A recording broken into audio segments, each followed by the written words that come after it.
Asia কাপের বাংলাদেশ ও Sri Lanka match নিয়ে Dubai থেকে আরও জানাচ্ছেন সাংবাদিক মাহবুব হাসান হৃদয়।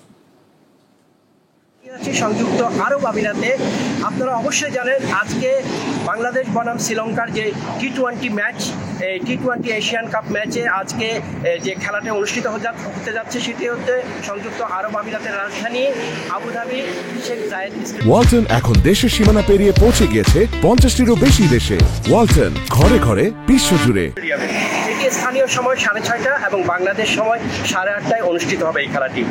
মূলত এই খেলাকে ঘিরে অনেক উৎসাহ উদ্দীপনা বিরাজ করছে। বাংলাদেশি প্রবাসীরা যারা এখানে আছে এবং দেশের যারা ক্রিকেট ভক্তরা আছেন তারা কিছু উৎসাহ উদ্দীপনা নিয়ে বসে আছেন, কারণ গত খেলায় বাংলাদেশ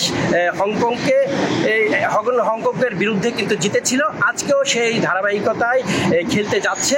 বাংলাদেশের দল অত্যন্ত সুসংগঠিত এবং শক্তিশালী টিম। এখানে তারই ধারাবাহিকতায় দেখা যাচ্ছে যে শ্রীলঙ্কার সাথে বাংলাদেশ এর আগে 20টি খেলা হয়েছিল।